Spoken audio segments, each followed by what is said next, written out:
Good evening. It is late, so you will not see any light whatsoever. I just was thinking of something.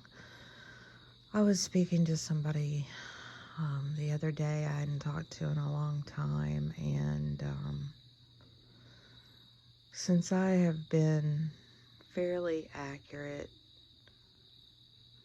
up to this point on some things, this person was asking me what I thought was coming. And I've actually kind of put it in the back of my mind and I guess thought about it. And now I'm bringing it back to the forefront of my mind.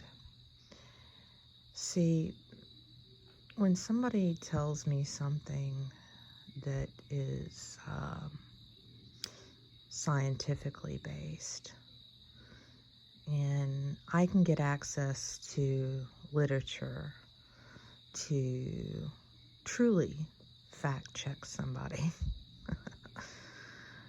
then it's pretty easy to see what is true and what's not true when it comes to something like that.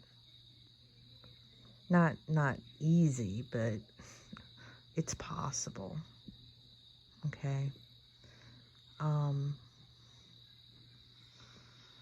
You can make connections through paperwork on which person is somehow related to another person, whether it be biologically or through business.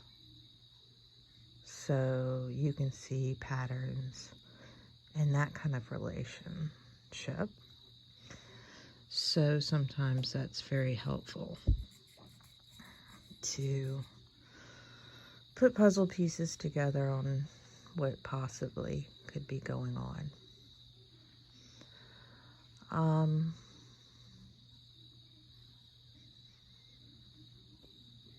But to get into somebody's head and understand their motivation and to try and understand the possibilities of what they have planned is highly difficult, extremely difficult, if nearly impossible.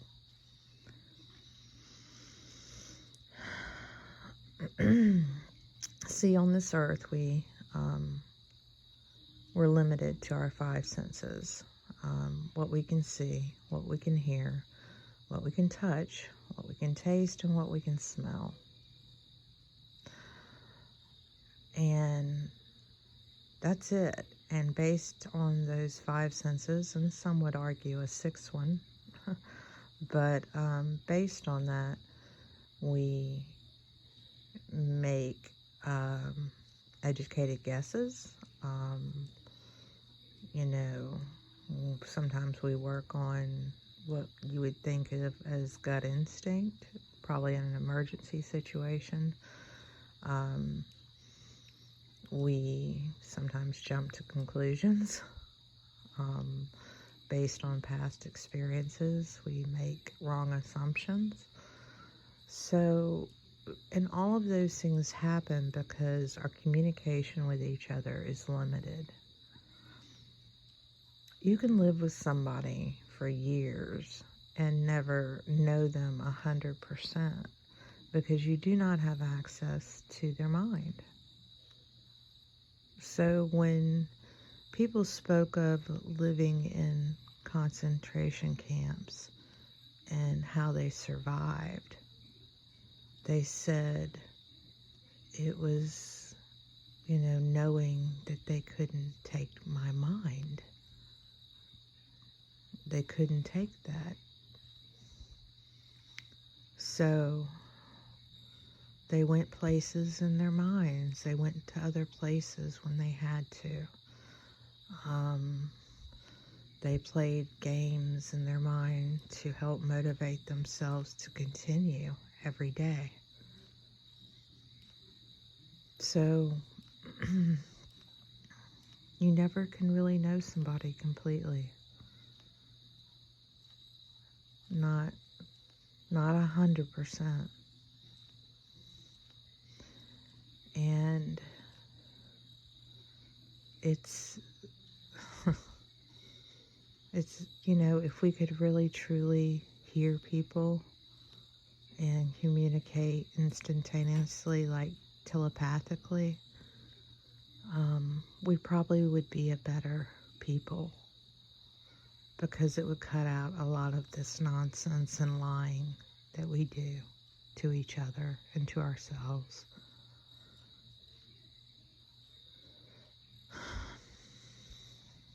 But since we do not live in a world where we have that capability,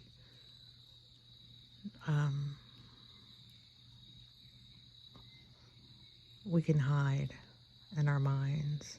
And for the good people, that's wonderful. It can be a saving grace, like in very horrific circumstances. But for bad people, it can be very advantageous to them to manipulate and control others, simply. So what you are shown is what they want you to know, period. Whether you meet them individually or you're talking about a complete and total organization or institution, or, any government.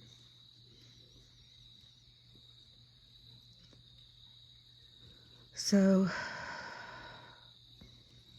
I don't know. I don't have any idea. I know that, you hear we're done. We're poof, done. I mean, we're so far in the hole. There is no circle of light. But then you can keep printing or whatever.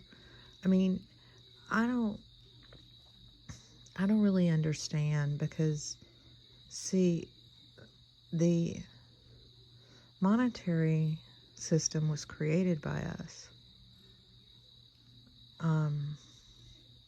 It doesn't have to be the end-all be-all. It doesn't have to continue to exist as it does. It's actually been very destructive. There are other ways and other means to exchange tender. I don't know. We might have to go back to the old bartering system. So beef up your skills, people. You might need them.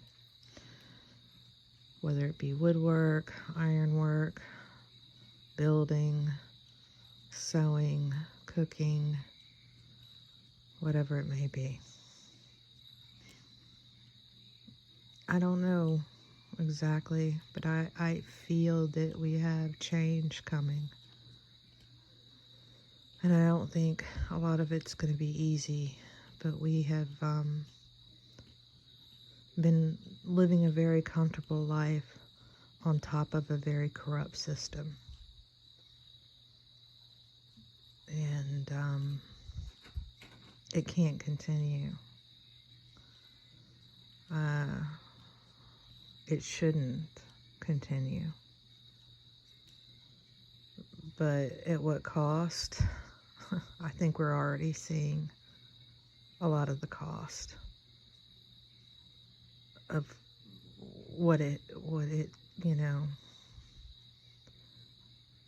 there's a price when you live in a system where you're so comfortable you don't pay attention anymore to what's actually going on.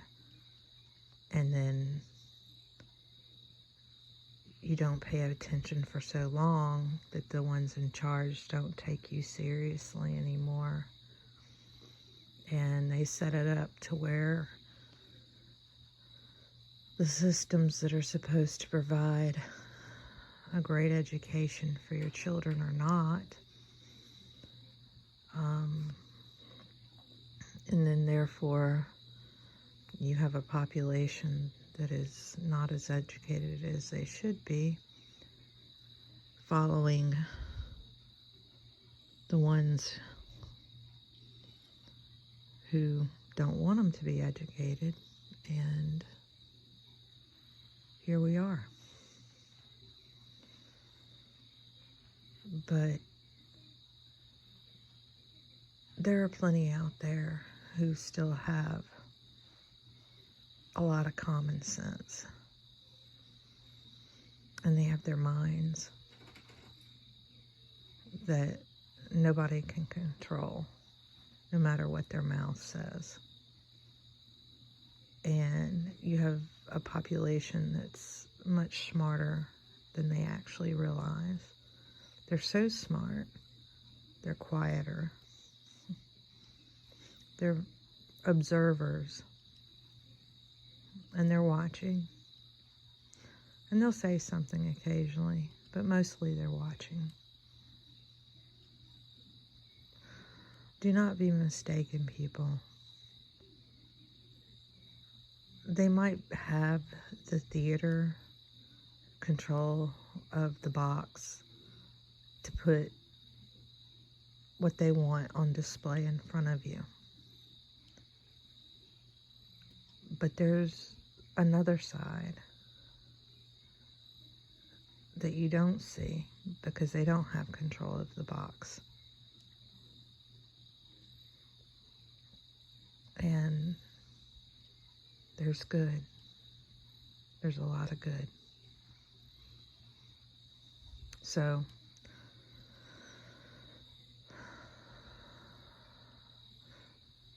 no matter what happens, do not lose your head.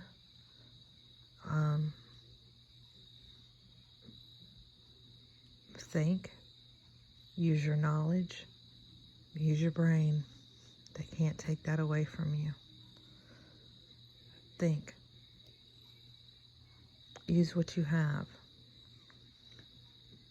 Prepare as much as possible, but nobody knows exactly what to prepare for. Prepare for some of what could be obvious that could happen in your area. For us, for instance, hurricanes. Stay prepared. Use some of that preparation that you do for other things and add a little bit to it, just in case. Especially food, water, and shelter. Medical and protection.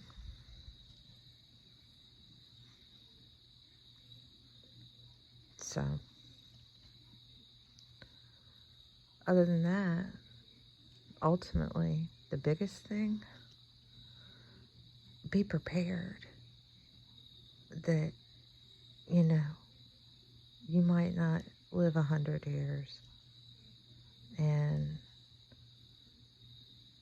get right with yourself and get right with your Creator.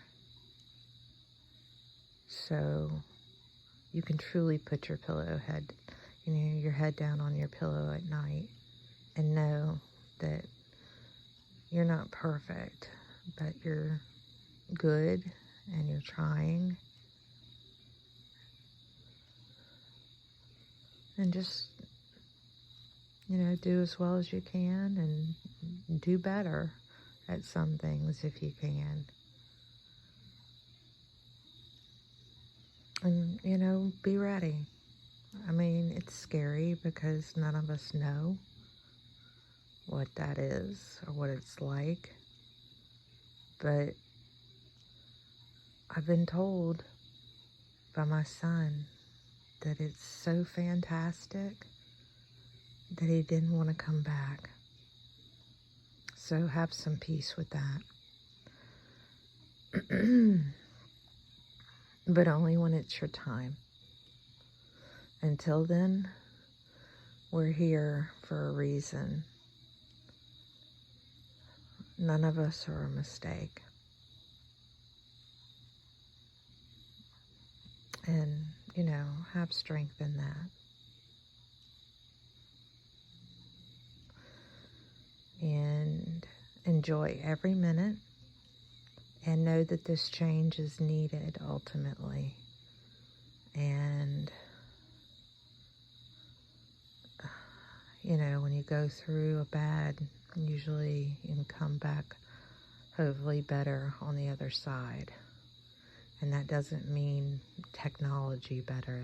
That means spiritually better. I'm not talking about material things. Material things have gotten us here in the wrong way. So, just wanted to put that out there.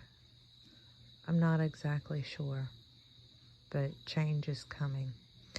If I get an inkling of exactly what that change is, I'll let you know.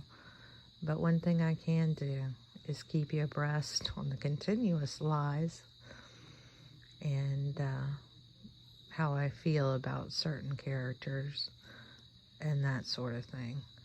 That I can read fairly well.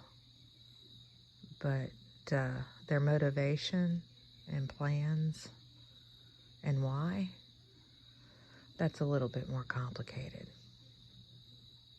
I think it's even beyond psychology that they're using on us. Y'all have a great one. Bye for now.